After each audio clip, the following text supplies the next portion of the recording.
పెద్ద షాపింగ్ ప్రపంచం సిఎంఆర్ మన కరీంనగర్ లో ప్రముఖ సినీ తారలచే ఆగస్టు 9న గొప్ప ప్రారంభం.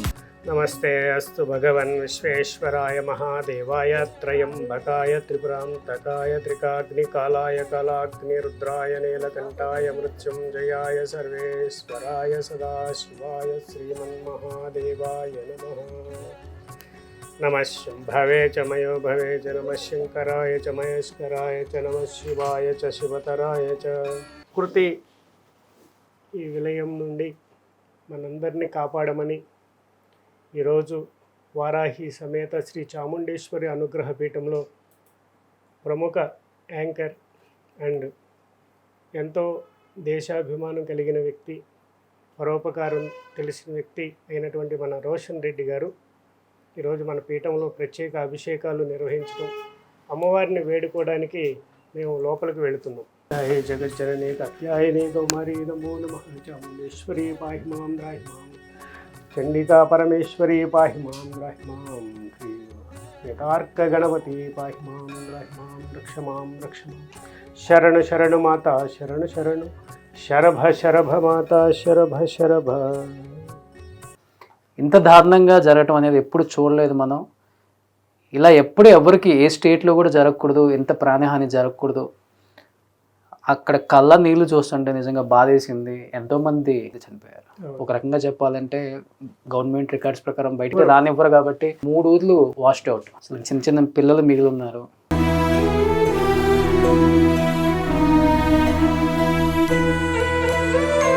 వాళ్ళ పరిస్థితి ఏంటి అర్థం అవ్వట్లేదు. పెద్ద వయసు ఉన్న వాళ్ళు 70-75 సంవత్సరాల ఉన్న వాళ్ళు పిల్లల్ని కోల్పోయారు. వాళ్ళ పరిస్థితి ఏంటి అర్థం అవ్వట్లేదు. ரொம்ப ரொம்ப కష్టమా ఇருக்கு.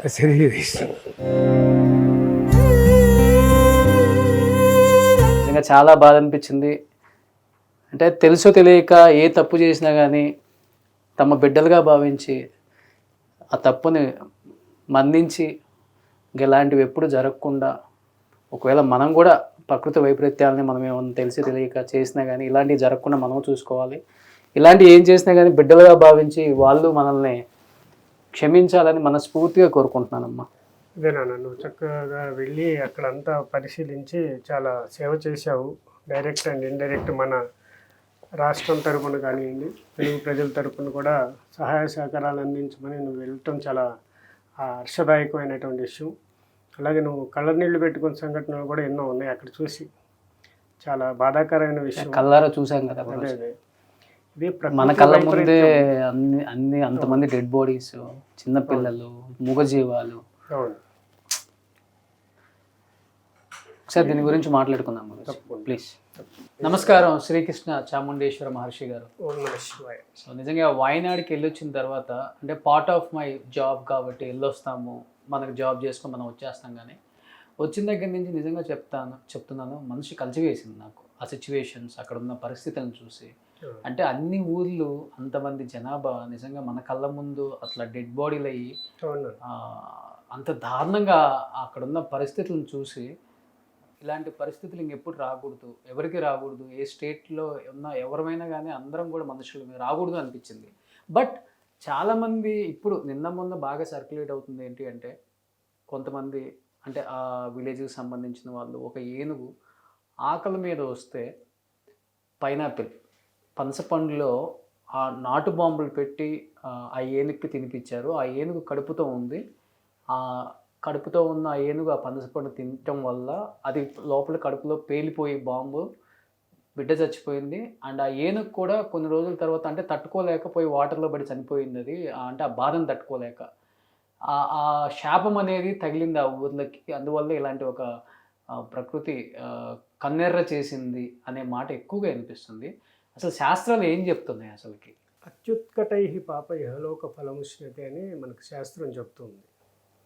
అంటే విపరీతమైనటువంటి దోష పాపాలు ఏదైతే కర్మలు చేస్తామో అది ఈ జన్మలో మనం అనుభవించి ఆ కర్మలు మళ్ళీ మనకు తీరాల్సిందే అని చెప్పబడుతుంది. అయితే ఇక్కడ ఈ సందర్భంగా మనం గమనించినట్లయితే ప్రకృతి వైపరీత్యాల్లో ఇదొక భాగం. వైపరీత్యాలు, ప్రళయాల్లో ఇదొక భాగంగా మనం తమిళనాడులో ప్రారంభమైంది అనుకోవచ్చు. అలాగే మనకి హిమాలయాల్లో కూడా ప్రస్తుతం ఉత్తరాఖండ్లో కూడా జరుగుతూనే ఉన్నాయి వరద బీభత్సాలు. ఇవి ఎక్కువ శాతం ప్రతి సంవత్సరం లేకపోతే 2 సంవత్సరాలకి 4 సంవత్సరాలకి కేరళలో జరుగుతూ వస్తూనే ఉంటుంది. అక్కడక్కడ కూడా ఈ ల్యాండ్ స్లైడింగ్ అనేది జరుగుతూ ఉంటాయి. అయితే ఇక్కడ అదే అక్కడే ఎందుకు జరగాలి అనే దాని మీద మనం చూసినట్లయితే గతంలో జరిగిన ఏనుగు యొక్క హింస, ఆ నోట్లో బాంబు పెట్టడం, పైనాపిల్ నోట్లో పెట్టడం, అది కొరకగానే బాంబు తెలిగి నోరంతా అయిపోవటం, అది ఏం చేయాలో తెలియని పరిస్థితుల్లో తన గురించి ఆలోచించకుండా తన కడుపులో ఉన్న బిడ్డ గురించి అలాగే స్తంభనైపోయి అలాగే దగ్గరలో ఉన్న నీటిలోకి వెళ్ళి దాన్ని స్వాలంబన చేయడానికి ప్రయత్నం చేయటం అంత చేసింది. కానీ అక్కడ ఆ యొక్క డ్యామేజ్ అనేది అది మనం తిరిగి రాని విధంగా ప్రజలందరూ చూస్తుండగా అది చనిపోవటం అనేది బాధాకరమైన విషయంగా జరిగింది. అది గర్భవతి అయి ఉండటం, లోపల బిడ్డ కూడా చనిపోవటం అనేది చాలా వైరల్ అయింది ఆ వీడియో, చాలా బాగా. అది అందరి దృష్టిలో శాపంగా మారింది. ఇప్పుడు అందరూ దాన్ని శాపంగా పరిగణిస్తారు. అంటే ఆ యొక్క బాధని అందరూ ఆ ఒక్క ఏనుగు పెట్టడమే కాదు అక్కడ శాపం, ప్రతి ఒక్కళ్ళు కూడా అక్కడ శాపానికి గురవుతారనేది అక్కడ మనం ఏ విధంగా చూడండి. మనకు తెలిసింది ఇది ఒకటి. అవును, ఇదే కాకుండా ఇంకా అక్కడ స్మగ్లింగ్ ఎక్కువ జరిగే అవకాశాలు ఎక్కువ ఉంటాయి. వైనాడు చుట్టూరు, అంటే ఇది వచ్చేసి మల్లపురంలో జరిగింది.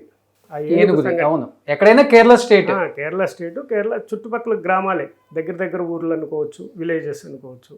అయితే ఈ వైనాడు అనేది ఏంటంటే చాలా భౌగోళిక సమస్యలు దాంట్లో ఉన్నాయి, చాలా ఇబ్బందులు ఉన్నాయి. అలాంటి దాంట్లో ఎక్కువ ఇళ్ళు కట్టేయటం అనేది, రియల్ ఎస్టేట్ బాగా జరిగింది, బాగా మంచి టూరిజం ప్లేస్గా బాగా ఎక్కువ జనం వెళ్ళటం వల్ల అక్కడ బాగా డెవలప్మెంట్ అవ్వటం.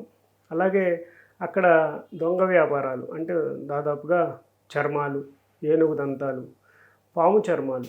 ఇంకో విషయం ఏంటంటే ఈ పాములు మామూలు పాములు కాదు, మహానాగులు అనమాట, కింగ్ కోబ్రాస్. ఈ కింగ్ కోబ్రాస్ని కూడా వాళ్ళు అక్కడ చంపడం అనేది ఎక్కువ మనం గమనించినట్లయితే, నాకు తెలిసిన సమాచారం వరకు ఈ సర్పాలను చంపటం అనేది ఆ ఏరియాలో ఇలాంటివన్నీ కూడా ఒక వేదకి గురైందని చెప్పుకోవచ్చు. అక్కడ ఉన్న స్థలం ప్రకారం కానీ ఏదన్నా అక్కడ ఉన్న ఎన్విరాన్మెంట్ ప్రకారం కానీ. దీంతో పాటుగా గోహింస, గోమాంసం, ఆ యొక్క మాంసాన్ని భక్షణ అండ్ ఇంపోర్ట్స్ ఇవి ఆ ప్రదేశంలో అంటే కేరళలో ఎక్కువ జరుగుతుందనిగా మనకు వినికిడి అవుతుంది. అంటే మన హైదరాబాద్లో లేదా అంటే ఉంది ఇక్కడ కూడా, కానీ అక్కడ ఇంకా తీవ్ర రూపం దాల్చింది. ఎక్కడ ప్రళయం వస్తుందో అక్కడ తీవ్ర రూపం దాల్చిందని భావించాలి మనం. ఓకే, కాబట్టి ఇక్కడ తీవ్ర రూపం దాల్చింది అనడానికి నిదర్శనమే నిన్న జరిగినటువంటి ఈ ప్రళయంగా మనం చేసుకోవచ్చు. అయితే అక్కడ జరుగుతున్న దాంట్లో మనం ఇంకా రియల్ ఎస్టేట్, అంటే ఎక్కువ రోడ్లు, కొండల మీద మైనింగ్ అని, ఇల్లు కట్టడం అనేది, రోడ్లు వేయటం అనేది, ఎక్కడ పడితే అక్కడ తవ్వేయటం. ఎందుకంటే అది మట్టితో ఉన్నటువంటి కొండలు కదా. అవి సైన్స్ ఏం చెప్తుంది, మనం ఏం చెబుతాం, ఇది ప్రళయం, నాశనం అంటున్నాం. సైన్స్ ఏం చెబుతుంది, భూమిలో ఉన్నటువంటి అంతర్గత పొలల్లో ఉన్నటువంటి గ్యాపుల వల్ల అది బయటికి కిందకి దిగటం వల్ల కుంగి ఆ కొండలు చర్యలు కదలటం అనేది జరుగుతుంది. ల్యాండ్ స్లైడింగ్ అంటే ఆ కొండ చర్యలు కదులుతూ ముందుకు వెళ్ళిపోవటం అనేది జరుగుతుంది. సో ఇక్కడ ఈ విధమైనటువంటి హింసాత్మకమైనటువంటి ప్రేరణ జరగడం వల్ల ప్రకృతి కూడా కోపిస్తుంది అని మనం ఎప్పటి నుంచో కూడా చెప్తూనే ఉన్నాం. ప్రకృతిని, పంచభూతాలని మనం సంరక్షించుకోవాలి. దాంట్లో ఒక భూమి ముఖ్యంగా మనం భూమి దాని మీద నిలబడి ఉన్నందుకు దాని కృతజ్ఞతాపూర్వకంగా మనం ఎక్కడ ఉండట్లేదు. అంతకుముందు కేరళ ఎలా ఉండేది, మనం అయ్యప్ప స్వామి దగ్గరికి వెళ్ళేటప్పుడు చుట్టూ కొండలో చెట్లలోంచి వెళ్ళేవాడు, అంత గుబురుగా ఉండేది, అంత పచ్చదనం, ఆ వాసన అంతా బాగుండేది. ఇప్పుడు అంతా కూడా మారిపోయింది, అక్కడ కూడా చాలా హీట్ పెరిగిపోయింది. అలాగే బెంగళూరు చూసినట్టయితే, కర్ణాటక చూసినట్టయితే, కర్ణాటకలో కూడా ఎంతో చల్లదనం ఉండేది, అక్కడ కూడా హీట్ పెరిగిపోయింది. ఇలా ప్రతి చోట మనం ఆక్రమించుకుంటూ ప్రకృతిని పంపించేస్తున్నప్పుడు ప్రకృతి అక్కడ ప్రళయం రాక ఇంకేం వస్తుంది. అంటే దేనితైనా కానీ మనం ఆడుకోవచ్చు, కానీ నేచర్తో ఆడుకోకూడదు. అర్థమైపోయింది ఇది చూసిన తర్వాత. అవును, అలాగే పంచభూతాలతో మనం చాలా జాగ్రత్తగా కృతజ్ఞతగా ఎప్పుడైతే ఉంటామో అవి మనల్ని సంరక్షిస్తాయి. అలాగే ఏనుగుని నువ్వు ఇబ్బంది పెట్టావు, అదేవిధంగా అదే ఏనుగులు కొద్దిగా వాటి ఆహారం కోసం, ఎక్కడ అడవిలో ఆహారం లేనప్పుడు అన్నీ కొట్టేస్తున్నప్పుడు పొలాల మీదకి వస్తాయి. వాటికి ఏదో పెట్టి పంపించడం అనేది, వాటిని పనిష్మెంట్ చేయటం అనేది సబబైన విషయం కాదు. అదేవిధంగా ఒక ఏనుగు ఒక తల్లిని కూతుర్ని కాపాడిన సంగతి కూడా మనం యూట్యూబ్లో చూసాం. అదేవిధంగా వాటికి కూడా విచక్షణ ఉంది, చాలా సౌమ్యవంతమైనవి. అవి మనకి దైవత్వంతో మనం చూస్తుంటాం ఏనుగుని. ఎప్పుడు కూడా మనం ఎలిఫెంట్ని ఒక జంతువుగా మనం చూడం. దైవం లక్ష్మీదేవి అమ్మవారి పక్కనే ఉంటాయి అవి ఐరావతం, మనకి ఏది కావాలంటే అది ఇచ్చే కల్పవల్లి. అవును. అటువంటి ఏనుగుని మనం అంత దారుణంగా చంపటం అనేది, కిరాతకంగా దాన్ని చంపుతూ అనేది మటుకి అది క్షమించడానికి నేరంగానే భావించాలి. ఈ యొక్క ఘోషే ఆ ప్రళయానికి నాంది అనుకోవచ్చు, ప్రస్తావన అనుకోవచ్చు, లేకపోతే ఇది ఒక పార్ట్ అనుకోవచ్చు, ఇది ఒక శాంపిల్ అనుకోవచ్చు. ఇది చిన్నది, ఇది ఎప్పుడు జరిగే దాంట్లో ఒకసారి జరిగింది. ఎక్కువ మంది ప్రాణ నష్టం జరగడం అనేది నిజంగా శోచనీయం. అవును. దీంట్లో చాలామంది అమాయకులు చనిపోవటం కూడా శోచనీయం. చిన్నపిల్లలు, ఎందుకంటే మంచి చెడు అంతా కలిసే ఉంది. అలాగే చిన్నపిల్లలు, పెద్దవాళ్ళు, ముసలివాళ్ళు, ఇప్పుడే పెళ్లి రేపు మాకు పెళ్ళి అయ్యా కావాల్సిన పిల్లలు, లేకపోతే గర్భిణీతో ఉన్న పిల్లలు, ఎంతోమంది దీంట్లో కాలగర్భంలో కలిసిపోయారని చెప్పుకోవాలి ఈరోజు మనం. నేను స్పాట్కి వెళ్ళాను గురూజీ. ఎక్కడైతే ప్రళయం స్టార్ట్ అయిందో దాదాపు 12 కిలోమీటర్స్ అక్కడి వరకు నడుచుకుంటూ వెళ్ళాము.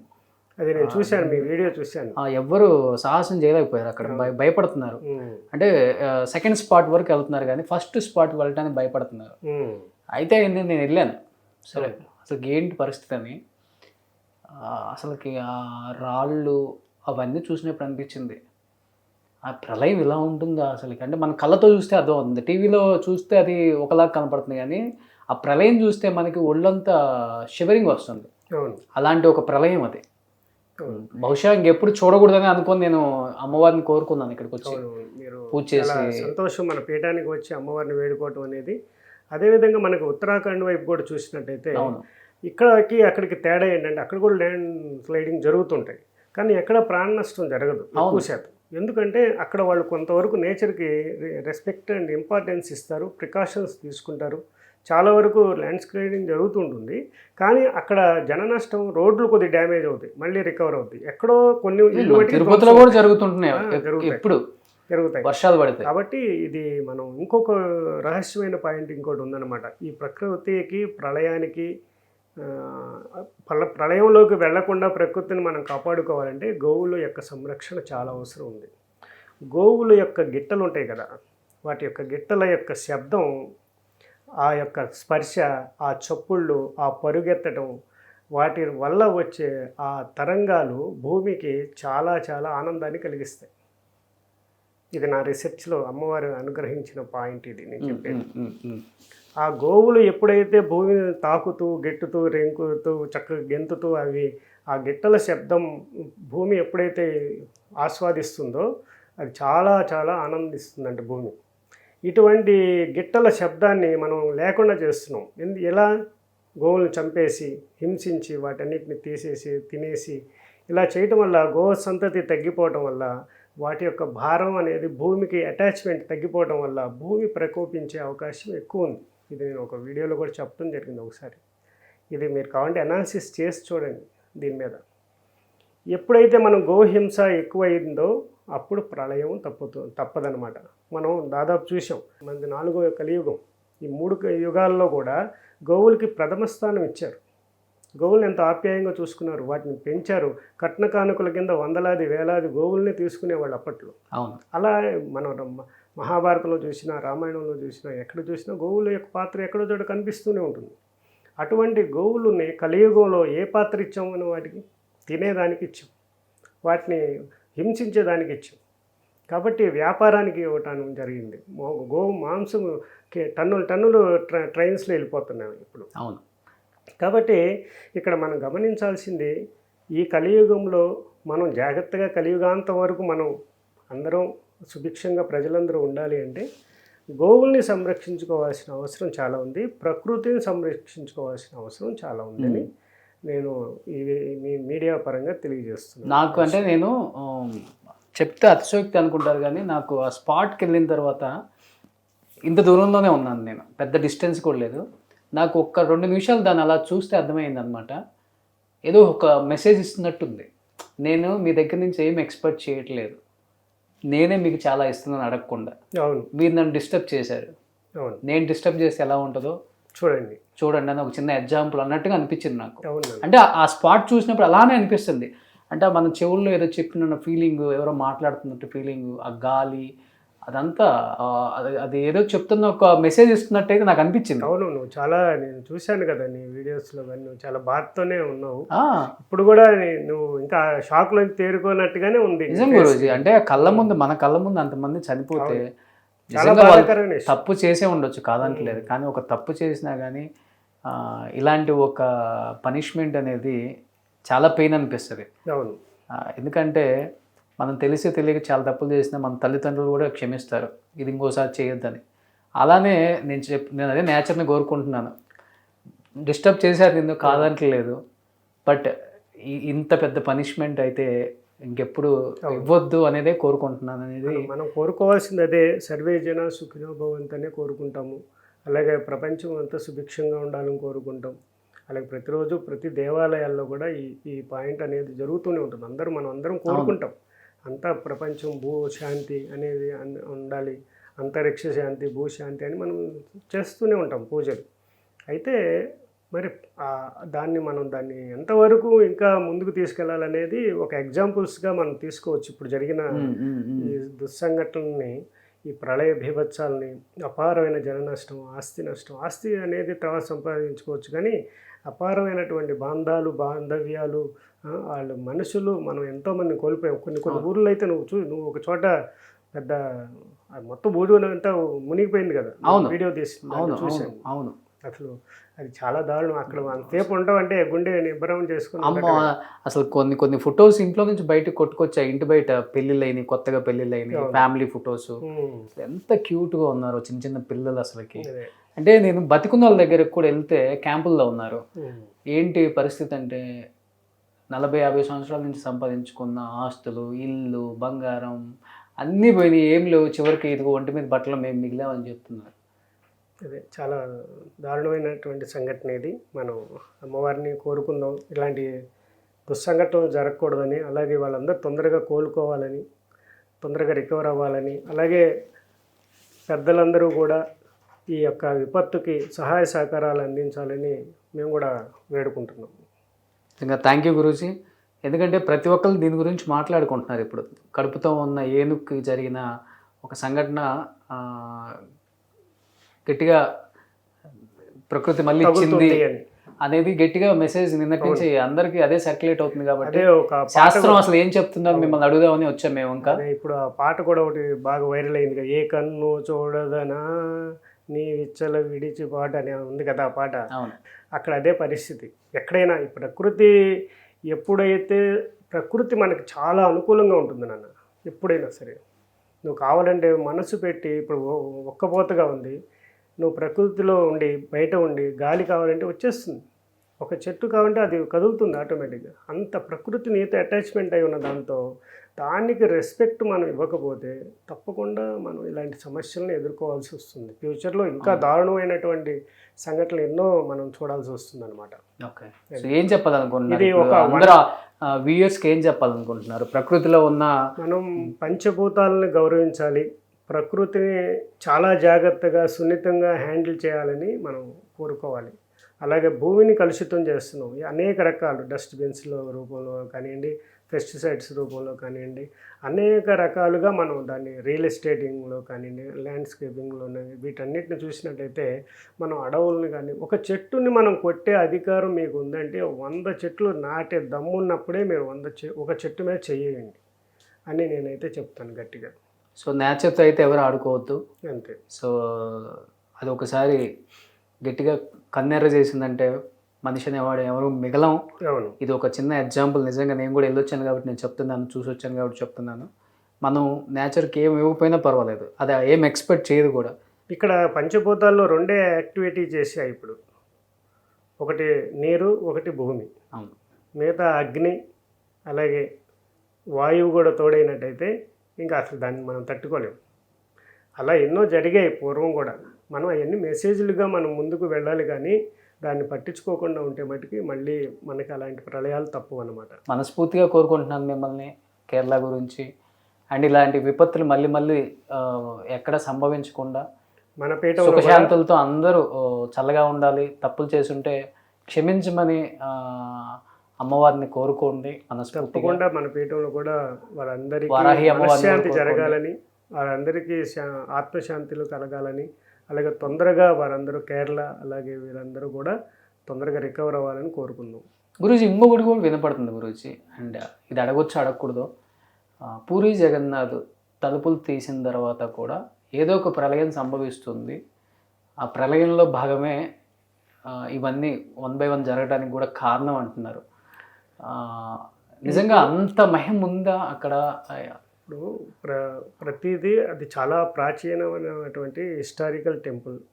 దాని కొన్ని నియమాలు పెట్టారు అంటే పెద్దలు, జ్యోతిష్కులు, ఋషులు అందరూ కూడా దాని మీద ఎంతో రీసెర్చ్ చేసే ఒక విషయాన్ని మనం చెప్పినప్పుడు దాన్ని మనం గౌరవించాల్సిన అవసరం ఉంటుంది. అయితే ఎక్కడో పూరిలో జరిగితే వైనాడులో జరిగింది దానికి దీనికి లింక్ పెట్టడం అనేది అయితే కరెక్ట్ కాదు. కానీ ఒక సంఘటన మన భూమి భారతదేశం అంటే ఒకటే కదా, భారతదేశం అంటే ఒకటే కదా, భారతీయులంతా ఒకటే కదా. కాబట్టి మనం దీన్ని దానికి ముడిపెట్టక్కర్లేదు. కానీ ఏమో ఇంకా ఎలాంటివి జరుగుతాయో కూడా మనం వేసి చూడాల్సిందే. సో దాని ఎఫెక్ట్ అయితే కనపడుతుంది అంటారు. తప్పకుండా ఇప్పుడు మనం ఇది మన యొక్క మానవ తప్పిదమే అని చెప్పుకోవాలి. ఒకటి మాత్రం కోరుకుంటున్నాం గురుజీ, ఇలాంటి మళ్ళీ మళ్ళీ జరగకూడదు. ఎవరైనా అందరం మనుషులమే, తెలిసి తప్పులు చేస్తాం, తెలియకుండా తప్పులు చేస్తాం. తెలిసి తెలియని దానికి ఒకటే శిక్ష అంటే చాలా కష్టం. నేను అక్కడికి వెళ్తే అర్థమైంది. అంటే బాడీలో పార్ట్స్ అంటే ఇప్పుడు భూమి మీదకి పుట్టాం, చనిపోయేటప్పుడు కూడా ఇలానే పోవాలి దేహం అనే కోరుకుంటాం ఎవరికైనా. కానీ ఎప్పుడు కూడా అలాంటి చావు అయితే రాకూడదనే కోరుకోవాలి ఎవరికైనా. కానీ నిజంగా రాకూడదు. పాపం హెడ్స్ ఒక చోట ఉన్నాయి, కాళ్ళు ఒక చోట ఉన్నాయి, చేతులు ఒక చోట ఉన్నాయి. అసలు బాడీ ఎవరిదో కనుక్కోవడానికి చాలా కష్టంగా ఉంది. చిన్నపిల్లలు అయితే మీరు నమ్మరు గురూజీ, నేను చూశాను కొన్ని హెడ్స్ అయితే ఇటు వెనక్కి తిరిగింది పూర్తిగా. అంటే ఆ కొండ చీరలు ఇంత పెద్దవి కదా, వచ్చి పడితే ఏముంది, మనుషులం కదా గురూజీ, మనం ఎంతో కార్లే రెండు ముక్కలు అయిపోయినాయి కదా, అసలు ఇటు తిరిగిపోయింది. నేను లోపలికి పంపిస్తే వెళ్ళాను, ఒక్కొక్క ఫ్రీజర్లో 5 బాడీస్ పెట్టారు. నేను అన్నాను అదేంటండి బాడీలో ఒక ఫ్రీజర్లో ఒక బాడీ పడుతుంది కదా అంటే మనకు తెలియదు కదా వెళ్ళగానే అక్కడ అసలు ఏంటి పరిస్థితి. ఒకళ్ళది చెయ్యి మాత్రమే ఉందండి, ఒకళ్ళది కాలు మాత్రమే ఉంది, ఒకళ్ళది హెడ్ మాత్రమే ఉంది. ఒక్కొక్క దాంట్లో 5 పెట్టున్నారు బాడీలు. దేవుడా ఇదేంట్రా బాబు, చావు ఇలా అయితే రాకూడదురా అని అనుకుంటాం ఎవరైనా. కానీ మనం ఎప్పుడు చూసి ఉండం బహుశా. అంటే అది మన జాబ్ కాబట్టి మన జాబ్ కోసం అక్కడికి వెళ్ళాం. బట్ అక్కడి నుంచి బయటకు వచ్చిన తర్వాత అది ఒకసారి ఊహించుకుంటే అర్థమవుతుంది ఆ పరిస్థితిని, అక్కడ జరిగిన ఆ సంఘటనని. అక్కడ రెస్క్యూ టీం కానీ, పోలీస్ సిబ్బంది కానీ, వైద్య సిబ్బంది కానీ సెల్యూట్ చెప్పచ్చు. వాళ్ళు 24/7 దీని గురించి పనిచేస్తూ గ్రేట్. Thank you Guruji.